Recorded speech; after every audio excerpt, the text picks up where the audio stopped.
Good evening, and welcome to Neutral News, the program that puts the ooh in news. Tonight, we're turning away from trivial matters like geopolitics and the global economy to focus on a far more immediate threat to the nation's sanity, the Open Plan Office. This grand cathedral of collaboration, this beige rectangle of broken dreams, appears to be suffering a critical failure, not from a market crash, but from 1,000 tiny paper cuts to the soul. For a breakdown of the hostilities, we cross to our correspondent, Susan.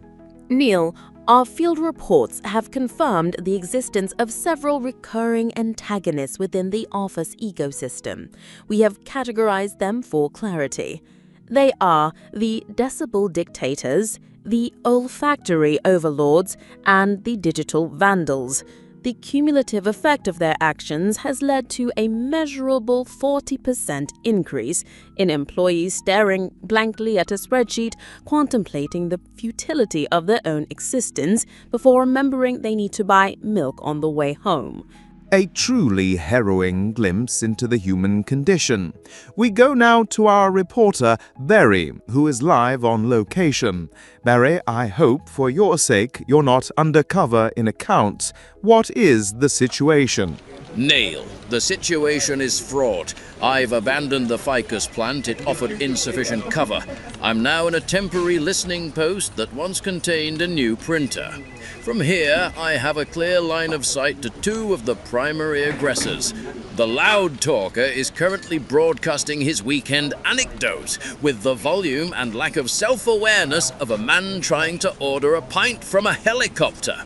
The entire floor now knows that his patio grouting was, and I quote, an absolute dog's dinner.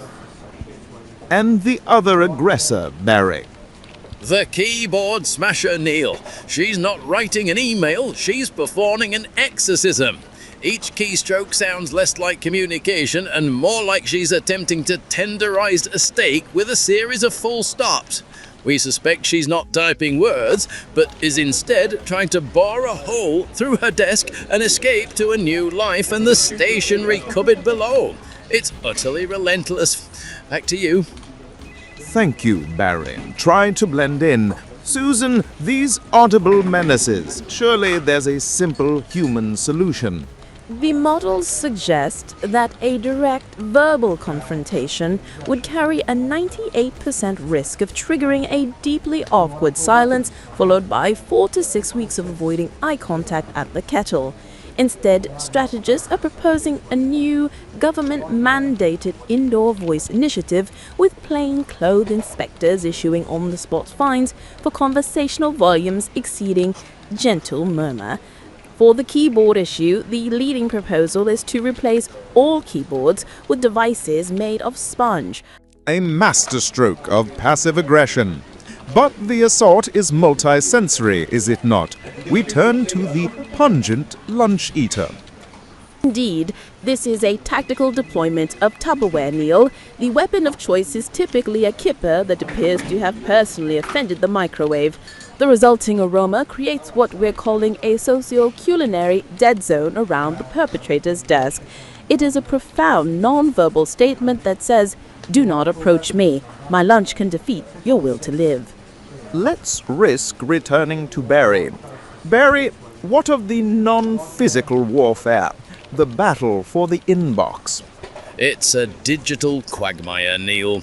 The reply all of user has struck again. A company-wide email asking for volunteers to water the plants was met with a "sure, count me in" from someone in logistics, sent to all 200 employees.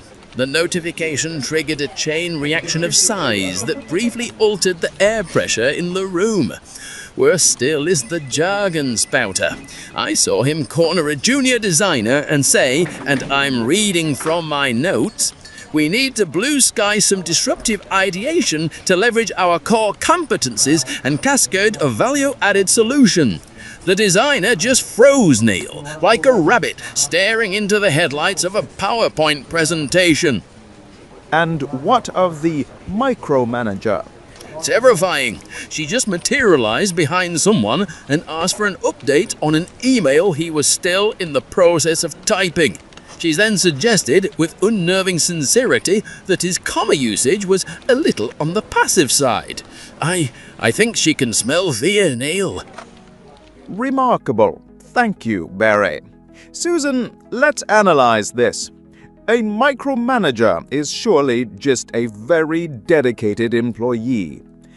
A flawed analysis, Neil. The micromanager is the human equivalent of a seagull. They ignore the fact that you are perfectly capable of eating your own chips and instead swoop in at the last second, shriek and try to steal one, making the entire experience messy and unpleasant for everyone involved. A perfect analogy. And finally, we have the most subtle of combatants, the passive-aggressive note leaver. This is the pinnacle of non-confrontational British conflict. Why have a 30-second chat about rinsing a mug when one can channel their inner poet laureate of pettiness? We have an example here. It's a post-it, canary yellow, written in Comic Sans. It reads, "I'm not your mother. This sink doesn't magically clean itself. Let's all try to be adults, shall we?" Smiley face at the end is, of course, the most aggressive part. It's a typographical venom dot. So, to be clear, the modern office is a psychological assault course set in a beige purgatory with better-than-average Wi-Fi. It's a place where you are sonically assaulted, olfactorily abused, and digitally harassed, all while being managed by a seagull and scolded by a post-it note. It seems the most crucial deliverable is simply delivering oneself from the premises at 5:30. That's all from Neutral News. We've looked at your working life and concluded it could be worse. You could be Barry. Good night.